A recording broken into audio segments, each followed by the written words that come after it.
எல்லாருக்கும் வணக்கம். நான் முதல்ல மிஷ்கினுக்கு தேங்க் பண்ணுறதுலேருந்தே ஸ்டார்ட் பண்ணிடுறேன். தேங்க்யூ மிஷ்கின்.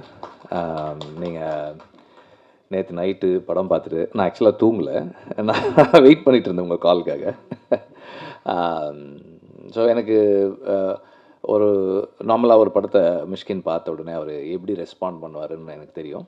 இந்த படம் வந்து அவர் எப்போதும் ரெஸ்பாண்ட் பண்ணதுலேருந்து கொஞ்சம் வேறு மாதிரியான ஒரு ரெஸ்பான்ஸ் இருந்தது அவர்கிட்ட. இன்றைக்கி அவர் பேசுனதும் அதனுடைய எக்ஸ்டென்ஷனாக இருந்தது. Thank you very much and thank you for trying to understand the maker of the film and the story, everything. Thank you. And நம்மளோட டைரக்டராக இருக்கிறது வந்து ஒரு பெரிய ஃப்ரீடம், ப்ரொடியூசராக இருக்கிறது வந்து பயங்கர ப்ரெஷர். அதுவும் வந்து ரிலீஸ்க்கு 4 நாளைக்கு முன்னாடி ஒரு ப்ரொடியூசரோட ப்ரெஷர். இப்போ கூட அப்துல்லோட அதான் பேசிகிட்டு இருந்தேன். இது 4 நாளைக்குள்ளே எங்கெங்கே வரணும், எங்கெங்கே வர வைக்கலாம், எந்த இடத்துல வரணும், எப்படி வரணும், வருமா வராதா, இப்படி எல்லா டிஸ்கஷன்ஸும் போயிட்டே தான் இருக்கும், கான்ஸ்டண்ட்டாக போயிட்டே இருக்கும். அண்ட் இந்த படம் தமிழ்நாடு ரிலீஸ் பண்ணுற ரோமியோ பிக்சர்ஸ் அண்ட் எல்லா கர்நாடகா, கேரளா அண்ட் நார்த் இந்தியாலையும் ஆந்திராலையும் ரிலீஸ் பண்ணுற எல்லா டிஸ்ட்ரிபியூட்டர்ஸ்க்கும் எங்களோட நன்றி. அண்ட் இந்த படத்துக்கு S pictures mister Seenu fund பண்ணியிருக்காங்க, அவருக்கு நன்றி. அண்ட் அவர் அப்துல் மட்டும் தனியாக கை தட்டுறாரு. அவர் தான் பணத்தை வாங்கி, அவர்கிட்ட பணத்தை வாங்கி இவங்க எல்லாருக்கும் கொடுக்கறது. அதனால் அவருக்கு மட்டும்தான் தெரியும் அது அவர் மிஸ்டர் சீனு எவ்வளோ முக்கியம் இந்த ப்ராஜெக்ட்டுக்குன்றது. அண்ட் எப்போவுமே வந்து ஒரு படம் நடக்கணும் அப்படின்னா it needs a solid motivated driven film maker. ஒரு பயங்கர மோட்டிவேஷன் இருக்கிற ஒரு ஃபில்ம் மேக்கர் வேணும். அண்ட் வர்ஷா வந்து எப்படி சொல்கிறது, எல்லோரும் சொன்ன மாதிரி தான் ஒரு ஹைப்பர் மோட்டிவேட்டட். அவங்க நார்மல் மோட்டிவேஷன்லாம் இல்லை, எக்ஸ்ட்ராவாக இருக்கும் மோட்டிவேஷனு. அண்ட் அந்த மோட்டிவேஷனுடைய முதல்ல இது என்னென்னா, சார் நான் வந்து படம் பண்ணால் உங்கள் கம்பெனியில் பண்ணவே மாட்டேன், அதான் ஃபஸ்ட்டு அவங்களது. அதுதான் அங்கே தான் ஸ்டார்ட் ஆச்சு அது. And it so happened that அவங்க ஒரு ஓடிடி பிளாட்ஃபார்முக்கு அமேசானுக்கு பண்ணுறதா இருந்து, அதுக்கப்புறமா வந்து அவங்க வந்து ஒரு ப்ரொடக்ஷன் ஹவுஸ் இருந்தால் உங்களுக்கு ப்ரொடக்ஷன் ஹவுஸ் பேக் பண்ணுவாங்களா இந்த ப்ராஜெக்ட் பண்ணுறதுக்குன்னப்போ தான் ஷீ கேம் அண்ட் செட், நீங்கள் வந்து ப்ரொடியூஸ் பண்ண வேண்டாம், இந்த மாதிரி இந்த செட்டப்பில் பண்ணலாமா? இதெல்லாம் ஓகே, எஸ் ஃபைன், பண்ணலாம், no problem. I would like, என்ன கதை வச்சுருக்கேன் அப்படின்னு சொல்லி கேட்டேன். அப்போ தான் நான் கேட்டேன். அப்போ நானும் அப்துல்லும் தான் கேட்டோம். ஷீ டோல்டு அந்த ஃபஸ்ட்டு 40 minutes ஸ்கூல் சொன்னப்போ எனக்கு என்ன தோணுச்சுன்னா, நம்ம இவ்வளோ காலம் நிறைய படங்கள் வந்து கம்மிங் ஆஃப் ஏஜ் ஃபில்ம்ஸ் பார்த்துருக்கோம். நம்ம அழியாத கோலங்கள்லேருந்து, துள்ளுவது இளமையிலேருந்து, வெவ்வேறு காலகட்டங்களில் வெவ்வேறு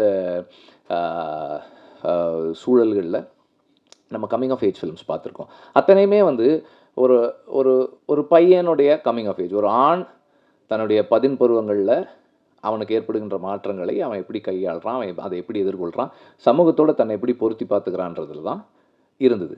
இது ஃபஸ்ட் டைமாக ஒரு பொண்ணு தன்னுடைய அந்த 10 பருவங்களுக்குள்ளே என்டர் ஆகும்போது அவளுடைய க்யூரியாசிட்டி, அந்த அந்த ஆப்போசிட் செக்ஸை எக்ஸ்ப்ளோர் பண்ணுறதா இருக்கட்டும், அண்ட் அந்த அந்த அந்த 40 minutes வந்து அதோடு நிற்கல. It was a self critique. அந்த ஃபேமிலியை, அந்த எஜுகேஷன் சிஸ்டமை எல்லாத்தையுமே கேள்வி கேட்கக்கூடியதாக இருந்தது, in a very fun way. That I really liked. And அந்த அந்த ஹோல் ஸ்கிரிப்டுமே என்னென்னா, அந்தந்த காலகட்டங்களில் ஒரு ஆணுக்கும் பெண்ணுக்கும் என்ன முதிர்ச்சி இருக்குமோ அந்த அளவிலிருந்து, அந்த இடத்துலேருந்து அந்த அந்த சூழலை ஒரு ஒரு அணுகுன ஒரு தன்மை இருந்தது இந்த ரைட்டிங்கில். That I really liked. And அதுக்கப்புறம் படம் பண்ணலான்னு ஸ்டார்ட் பண்ணதுக்கப்புறம் இப்போது எனக்கு யாருமே எனக்கு தேங்க் பண்ண வேண்டியதில்லை. ஏன்னா வந்து எந்த க்ரியேட்டிவ் காலுமே நான் எடுக்கலை. அதாவது இந்த காஸ்டிங்லலாம் எதுவுமே இல்லை, எல்லாமே Varsha was deciding, except for 1 or 2 things. 1-2 விஷயங்களை தவிர டெக்னீஷியன்ஸ், ஆர்டிஸ்ட் எல்லாமே ஒர்க் பண்ணாத ஒருத்தர் சிலரை பற்றி வேணால் நான் சொல்லியிருக்கேன். இதில் முன்னாடி ஒர்க் பண்ணுறதா இருந்து அப்புறம் ஒர்க் பண்ணாதவங்களை பற்றி வேணால் சில கமெண்ட்ஸ் நான் வர்ஷாவோட ஷேர் பண்ணியிருக்கேன். அதர்வைஸ் ஒர்க் பண்ண எல்லாருமே வந்து வர்ஷாவோட சாய்ஸ் தான். And she has inspired the whole team to commit themselves and give their 100% to the film. ஒரு டிரெக்டரோட ஸ்பெஷல் அதுதான். அண்டு இந்த டீமில் ஒர்க் பண்ண எல்லாருக்குமே வந்து என்னுடைய தேங்க்ஸ். அண்டு ஒரு ஒரு ஒரு படத்தை நிகழ்த்துறதுக்கு எல்லா நிலைகள்லையும் எல்லாருமே தேவை. அண்ட் இந்த லாஸ்ட் ஃபியூ மந்த்ஸாக வந்து என்னோட my boys have been part of this team also. அவங்களுக்கும் நன்றி, என்னுடைய தேங்க்ஸ். அண்டு ஒரு ஒரு ஒரு படம் நடக்கணும் முடியணும் அப்படின்னா நிறைய விஷயங்கள், every thing should fall in place. And ஒவ்வொரு படத்துக்கும் ஒவ்வொரு விதமான அப்ரோச் இருக்குது, ஒவ்வொரு விதமான ரைட்டிங் இருக்குது, ஒவ்வொரு விதமான மேக்கிங் ஸ்டைல் இருக்குது, ஒவ்வொரு பட்ஜெட் இருக்குது. எல்லாம் வெவ்வேறையாக இருந்தாலும் ஒன்று மட்டும் கடைசியாக ஒரு இடத்துக்கு வரும். இந்த ப்ரெஸ் மீட்டு, மீடியா எல்லாருக்கிட்டையும் வந்து இந்த படத்தை நல்லபடியாக கொண்டு போய் சேருங்க அப்படின்னு சொல்கிறது, அது மட்டும் எந்த மாற்றமும் இல்லாமல் அப்படியே இருக்கும். ஏன்னா நிறைய இன்ஃப்ளூயன்ஸ், நிறைய ஏஜென்சி வந்து உங்ககிட்ட இருக்குது. And you can choose. Mysskin சொன்ன மாதிரி நான் வந்து நீங்கள் வந்து எப்படி இந்த படத்தை பார்க்கணுன்னு நான் சொல்ல மாட்டேன். It is your choice. நீங்கள் வந்து உங்களுக்கு இந்த படம் என்னவா இருக்கோ அதுதான் இந்த படம் உங்களுக்கு இருக்க போகுது. அது வந்து மாறப்போகிறது கிடையாது. ஆனால் எனக்கு வந்து நான் இந்த படத்தை பார்க்குறது என்னென்னா, ஒவ்வொரு தலைமுறையும் தனக்கான வாழ்க்கையை, தனக்கான எதிர்காலம் என்னவாக இருக்கணுன்றத அவங்களுடைய முன் தலைமுறைகிட்ட இருந்தும் எந்த சூழலில் அவங்க வாழறாங்களோ அதிலிருந்தும் அவங்க கற்றுக்குறாங்க. ஒரு ஒரு ஒரு 50 வருஷத்துக்கு முன்னாடி, ஒரு 60 வருஷத்துக்கு முன்னாடி ஒரு ஃபேமிலியில் வந்து 4 பசங்க 5 பசங்க இருப்பாங்க. That was the most common thing. ஒரு 50 வருஷம் 40 வருஷம் 2 பசங்களாக மாறினாங்க. அதுக்கப்புறம் வந்து ஒருத்தராக மாறினாங்க. அந்த ஃபேமிலின்ற அந்த ஃபேப்ரிக் மாறலை. ஒவ்வொரு காலகட்டத்துக்கு ஏற்ற மாதிரி ஒவ்வொன்றும் மாறுச்சு. அப்புறம் எங்கள் அம்மா காலகட்டங்களில் வேலைக்கு போக ஆரம்பித்தாங்க. வேலைக்கு போனாலும் வீட்டில் வந்து எங்கள் அம்மா தான் சமைக்கணும். எங்கள் அப்பா வந்து எந்த வேலையும் செய்ய மாட்டார். அவர் வேலைக்கு மட்டும் போவார். அம்மா வேலைக்கும் போகணும், வீட்லேயும் பார்த்துக்கணும். அப்படி இருந்தது. ஐ திங்க் எங்கள் ஜென்ரேஷன் வரைக்கும் அப்படி தான் இருக்குதுன்னு நினைக்கிறேன். அது மாறல. பட் இன்றைக்கி இருக்க ஜென்ரேஷன் மாறி இருக்காங்க. 2 பேர் வேலைக்கு போனாங்கன்னா வீட்டில் இருக்கிற வேலையும் 2 பேரும் ஷேர் பண்ணிக்கிறாங்க. அவங்கவங்க தலைமுறைக்கு ஏற்ற வாழ்க்கையை அவங்க போன தலைமுறை செஞ்ச தப்புலேருந்தும் அவங்க செஞ்ச கரெக்ட்லேருந்தும் அந்த வாழற சூழல்லேருந்தும் அவங்களாவே அதை அண்டர்ஸ்டாண்ட் பண்ணிக்கிறாங்க. இந்த தலைமுறையுடைய வாழ்க்கையை போன தலைமுறை ஜட்ஜ் பண்ணுறதும், இந்த தலைமுறை போன தலைமுறை வாழ்க்கையை ஜட்ஜ் பண்ணுறதும் சரியில்லைன்னு நான் நினைக்கிறேன். அவங்கவுங்க தலைமுறை வாழ்க்கை அவங்கவுங்களுக்கானது தான். இப்போது இந்த தலைமுறையில் இருக்கிற இளைஞர்கள் ரசிக்கிற இசையை நாம் வெகுவாக ரசிச்சிட முடியாது. நம்ம தலைமுறையில் ரசித்த இசையை இன்றைக்கி இருக்கிற தலைமுறை வெகுவாக ரசிச்சிட முடியாது. ரசிக்கிறவங்க இருக்கலாம், ஆனால் பொதுவாக. அதுபோல் ஒவ்வொரு தலைமுறைக்குமான வாழ்க்கை அந்தந்த தலைமுறையுடையது. அதை மற்றவர்கள் ஜட்ஜ் பண்ணுறது சரியாக இருக்காதுன்னு நான் நினைக்கிறேன். அவங்களுடைய இடத்துலேருந்து என்ன சொல்ல வர்றாங்கன்றதை அண்டர்ஸ்டாண்ட் பண்ணிக்கிறது முக்கியம் நினைக்கிறேன். இப்போ இந்த படத்தில் வந்து அம்மாவும் பொண்ணும் இருக்காங்க. அந்த அம்மாவுக்கும் பொண்ணுக்குமான இடைவெளி, அந்த இடைவெளியை அவங்க 2 பேரும் கடக்க முயற்சி பண்ணுறதும், இடைவெளியை கடந்தாங்களா இல்லையான்றதும் தான். அவங்க எந்த ஒரு பாயிண்டில் 2 பேரும் ஒருத்தர் புரிஞ்சுக்கிறாங்களோ அல்லது புரிஞ்சுக்க முயற்சி பண்ணுறாங்களோன்றது தான் இந்த படத்தினுடைய ஒரு ஃபைனர் ஆக்குன்னு நான் நினைக்கிறேன். வெவ்வேறு விஷயங்கள் இருந்தாலும் இதுக்குள்ளே ஒரு தாயும் மகளும் ஒருவரை ஒருவர் அவர்களுடைய குறைகளோடு ஏற்றுக்கிறது தான் நான் நினைக்கிறேன். அந்த அளவில் நான் பார்க்குறேன். அண்ட் நடித்த ஒவ்வொருத்தருக்கும், டெக்னீஷியன்ஸ் எல்லாருக்கும் தனித்தனியாக தேங்க் பண்ணணும். ஆனால் அதுக்கான நேரம் இருக்கான்னு தெரியல. இதில் முக்கியமாக ஒரு 2-3 பேர் மட்டும் நான் மென்ஷன் பண்ணுறேன். எல்லா டிஓபிஸ் 3 பேருமே வந்து எனக்கு என்ன ரொம்ப பிடிச்சிருந்ததுன்னா,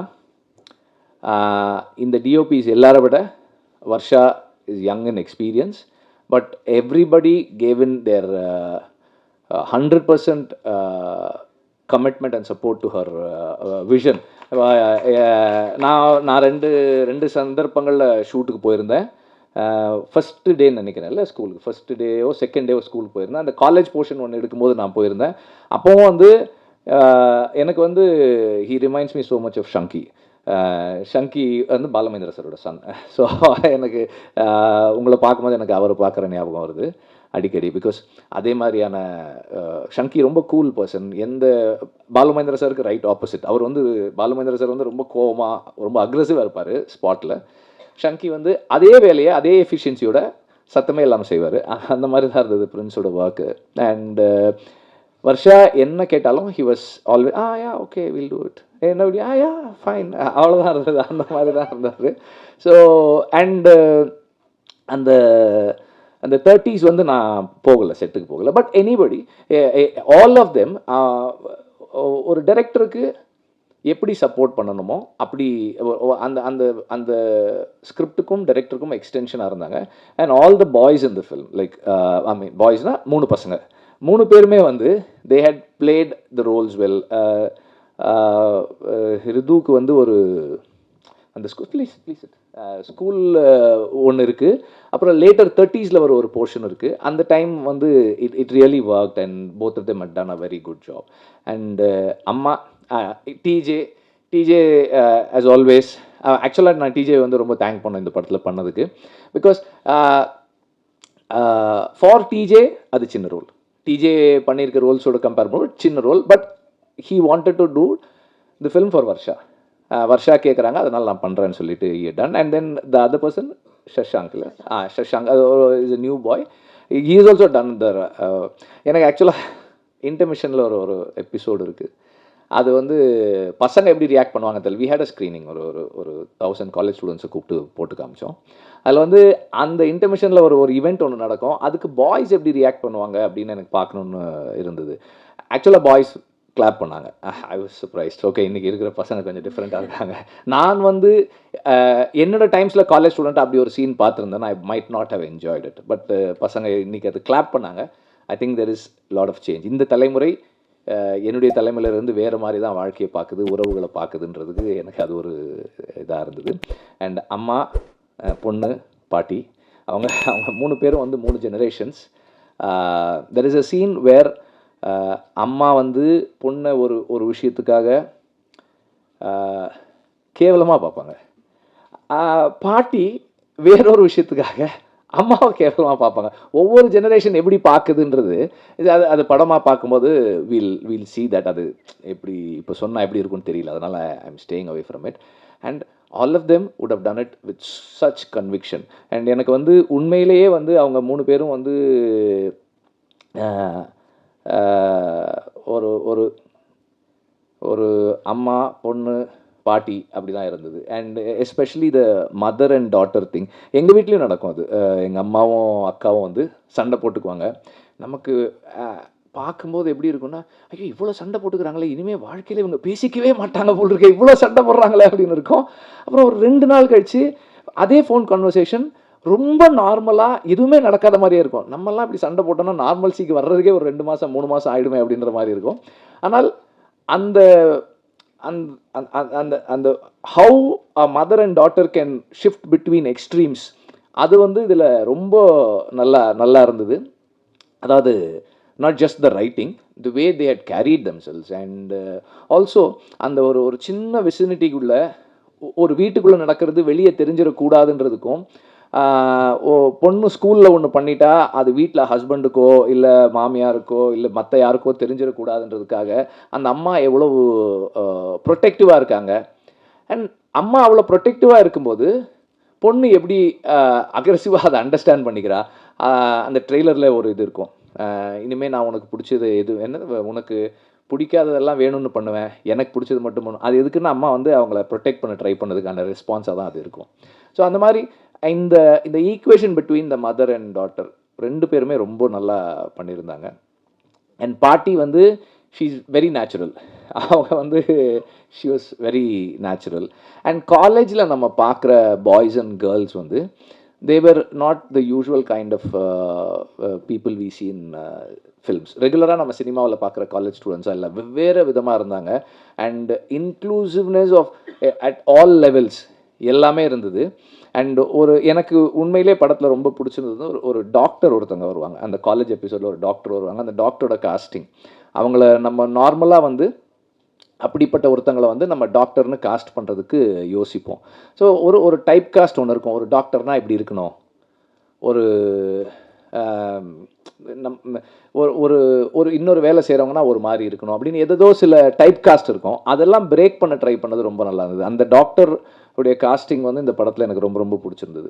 இந்த மாதிரி நிறைய விஷயங்கள் இந்த படத்துக்குள்ளே இருக்குது. இன்னும் நிறைய அண்ட் எடிட்டர் எடிட்டிங் வந்து first it starts happening in the writing and then it happens while shooting and then it happens in the table.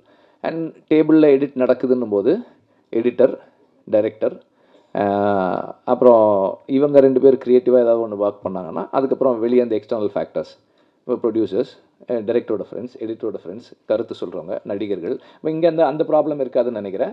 But ஜென்ரலாக எல்லாருமே சொல்லுவோம், ஒன்று ஒரு இன்புட்டை வாங்கி ஒன்று ஒன்றா சேர்த்து ஃபைனலாக ஒரு படமாக ஒன்று வந்து எடுத்துகிட்டு வந்து சேர்க்கும்போது that is what we see. இப்போ இந்த படத்தை பொறுத்த வரைக்கும் the edit is very special. Because இது வந்து நான் முதல் தடவை அந்த ஃபஸ்ட்டு அவங்க எனக்கு காட்டினதுலேருந்து நான் ஃபீல் பண்ணுறது அதுதான். இந்த edit is very new age approach to film editing. Regular edit pattern இல்லாமல் it's a very new age approach to a film. இந்த படத்தை ஒரு படத்தை ஒரு சீனை இந்த ஸ்பேஸில் பார்க்கணும் அல்லது இந்த பேசிங்கில் வைக்கணுன்றதெல்லாம் மீறி ஓவராலாக ஒரு சீன்றது இல்லாமல் ஒரு சீக்வன்ஸாக ஒரு ஃபில்மாக என்ன எமோஷன் கன்வே பண்ணணுமோ அதை கொண்டு வந்து சேர்க்கறதுக்கு இந்த எடிட் யூஸ் பண்ணியிருக்காங்க. ஒரு நரேட்டிவ் டூலாக எடிட்டை யூஸ் பண்ணியிருக்காங்க. எல்லாருமே அதை தான் பண்ணுறோம். பட் ஒரு சீனாக அல்லது ஒரு ஒரு ஒரு சீக்வன்ஸ் ஆஃப் ஷார்ட்ஸாக இல்லாமல் ஒரு ஹோலிஸ்டிக்காக ஒரு எமோஷனை கன்வே பண்ணுறதுக்கு அதை யூஸ் பண்ணியிருக்காங்க. Which is a very interesting thing. And music, நான் வந்து அமித் திரிவேதியோட ஒரு தடவை கூட இன்னும் பேசினது கூட கிடையாது. அனுராக் வந்து படம் காமிச்சேன் நான் விடுதலை ஷூட்டில் இருந்தப்போ. என்ன நடந்துகிட்ருக்கு, அவரும் வந்து இந்த படத்தை ஆரம்பத்தில் ப்ரொடியூஸ் பண்ணுறதுக்கு பேசணும், அப்புறம் பண்ண முடியல. என்ன நடந்திருக்கு, அந்த படம் என்ன ஆகிட்டு இருக்கு அப்படின்னாரு. நான் விமியோ லிங்க் இருக்குது, நீங்கள் பார்க்குறீங்களான்னு சொன்னேன். ஃபர்ஸ்ட் ஆஃப் காமிச்சேன். நான் வந்து அந்த ஃபைட் சீக்வன்ஸ் எடிட் பண்ணிட்டு இருந்தேன். பக்கத்து ரூமில் அவர் பார்த்துட்டு டபால்னு ஓப்பன் பண்ணிட்டாரு. இதுதான் படம், எனக்கு ரொம்ப பிடிச்சிருக்கு, இது செகண்ட் ஹாஃப் நான் பார்க்கணும், இருக்காரு. This is a musical film, இதுக்கு வந்து அமித் மியூசிக் பண்ணால் சூப்பராக இருக்கும். யார் பண்ண போது இல்லை, சந்தோஷ் பேசிக்கிட்டு இருக்கோம், இன்னும் எதுவும் ஃபைனலைஸ் பண்ணலன்னா. இல்லை, இது அமித் பண்ணால் சூப்பராக இருக்கும், இருங்க நான் சொல்கிறேன். அப்போது சந்தோஷ் நாராயணனோட பேசியிருந்தோம். பட் அவங்களுக்கு அந்த பெரிய படங்கள் கமிட்மெண்ட் இருந்தது. அதனால் வந்து எப்போ என்னன்னு ஒரு கிளாரிட்டி இல்லாமல் இருந்ததால் அமித் நான் இப்போ பேசுகிறேன்னாரு. 7ஆம் தேதி பேசினார், அது எந்த மந்த்னு மறந்துடுச்சு. 7th பேசினார். 11th வந்து வர்ஷா பாம்பே போய் அவரை மீட் பண்ணி அங்கேருந்து கடகடன் டியூன்ஸ் எல்லாம் வந்தது, எல்லாமே முடித்தாங்க. ஸோ அனுராகுடைய பேஷன் ஃபார் பேட் கேர்ள், அவருடைய கன்விக்ஷன், அவருக்கு இந்த படத்து மேலே இருக்கிற பிலீஃப் அண்ட் ஹை ஹோப்ஸ் ரொம்ப சர்ப்ரைசிங்காக இருக்கும். ஏன்னா வந்து நான் அப்படியா, அந்த அளவுக்கு இருக்கா, ஓகே அப்படின்ற மாதிரி இருக்கும் அவருடைய excitement about this film. So அவருக்கும் இந்த நேரத்தில் நான் நன்றி தெரிவிச்சுக்கிறேன். அண்டு இன்னும் நிறைய ஆட்கள் இருக்காங்க, யாராவது விட்டோமா? So as I said in the beginning, ப்ரொடியூசராக இருக்கிறது வந்து ரொம்ப டாக்ஸிங்கான வேலை. டைரக்டர் வந்து ஜாலி, க்ரியேட்டிவாக நம்ம இருப்போம், நம்ம ஒரு ப்ரொடியூசரை கேட்போம், அது வந்துடும், முடிஞ்சிடும், அவ்வளோதான் அது. அண்டு அதில் உண்மை ஒரு பெரிய இது இல்லை, நம்ம வேலையை மட்டும் நம்ம செய்யணும், அவ்வளோதான். இது ஒரு ப்ரொடியூசராக இருந்தால் நம்ம டீசருக்கு கீழே வர்ற கமெண்ட்லேருந்து எல்லாத்துக்கும் நம்ம வந்து கவனமாக இருக்க வேண்டியிருக்கும். ஓகே, இப்போ ஒருத்தர் பேசும்போது யோசிச்சிட்டே இருந்தேன், ஓகே இதுக்கு என்ன கமெண்ட் வரப்போகுது, அடுத்தடுத்து என்ன வரும், ஓகே நம்ம இப்போ பேசும்போதே ஒன்று ஸ்லிப் ஆயிடுச்சு எனக்கு. நான் யோசித்தேன், ஓகே இப்போ அடுத்து இதுக்கு என்ன சொல்ல போகிறாங்க, இப்படி தான் யோசிச்சுக்கிட்டே இருக்கிறேன். ஏன்னா இது எல்லாமே நேரடியாக படத்துடைய வணிகத்தை பாதிக்கும் அப்படின்னும் போது அது ஒரு ப்ரொடியூசராக வந்து ஒரு பெரிய ப்ரெஷராக மாறுது. மிஷ்கினும் நானும் சில விஷயங்கள் பேசிக்கிட்டு இருந்தோம் கொஞ்ச நாளைக்கு முன்னாடி. அப்போ அது இதெல்லாம் நிறைய விஷயங்கள் சம்மந்தப்பட்டிருக்கு. அண்டு ஏற்கனவே ஒரு படம் கோர்ட்டில் இருக்குது. வந்துருச்சு, கோர்ட்டில் இருந்து ஆர்டர் கொடுத்துருக்காங்க. அடுத்து என்ன நடக்க போகுதுன்னு மனுஷி தான். அண்டு இந்த படமும் வந்து பேட் கேர்ளும் ரிவைசிங் கமிட்டியில் போய் UA 16+ சர்டிஃபிகேட்டு வாங்கியிருக்கோம். It's UA. படத்தோட டீசர் பார்த்துட்டு கொஞ்சம் ஹைப்பர் சென்சிட்டிவாக சில கமெண்ட்ஸ் அண்ட் சில அசம்ஷன்ஸ் இருந்தது. பட் படம் அந்த மாதிரியானதாக இல்லை.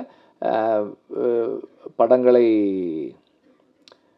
தணிக்கை குழு தான் வந்து எந்த படத்தை யார் பார்க்கலாம், எந்த அளவில் பார்க்கலான்னு தீர்மானிக்கிற அமைப்பு. அந்த அமைப்பு UA 16+ கொடுத்துருக்காங்க இந்த படத்துக்கு.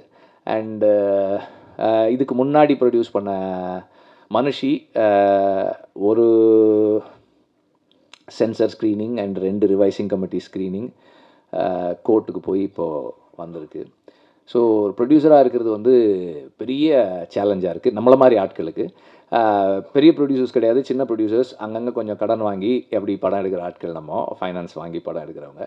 So it's a very big challenge. Viduthalai Asuran டைம்லேருந்து எனக்கு கொஞ்சம் பழக்கம். அப்புறம் விடுதலையில் தொடர்ந்து ஒர்க் பண்ணியிருக்கோம். இப்போ இந்த படம் வந்து அந்த ஆடியோ லான்ச்லேருந்து ரேகா வந்து இந்த படத்தோட PRO. இதை நம்ம ஃபஸ்ட் படம் உனக்கு. இந்த படம் வந்து எல்லாமே பெண்களாக இருக்கணும்னு வர்ஷாவோட ரிக்குவயர்மெண்ட், அது ப்ரீ ரெக்வெஸ்ட். அதில் 1-2 பேர் கொஞ்சம் அப்படி மாறி வந்துட்டாங்க. ஸோ அதனால் ரேகா வந்து முதல் முறையாக இந்த படத்தில் தனியாக PROவாக பண்ணுறாங்க.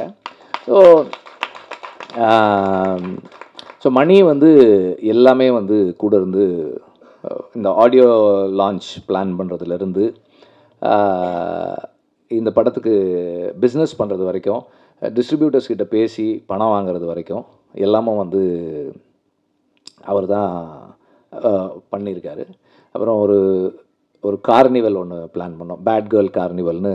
ஒரு 2 நாளைக்கு முன்னாடி கமலா தியேட்டரில் ஒரு 1000 காலேஜ் ஸ்டூடெண்ட்ஸை கூப்பிட்டு ஸ்க்ரீன் பண்ணோம். அதுக்கும் நிறைய ஒர்க் பண்ணியிருக்காரு.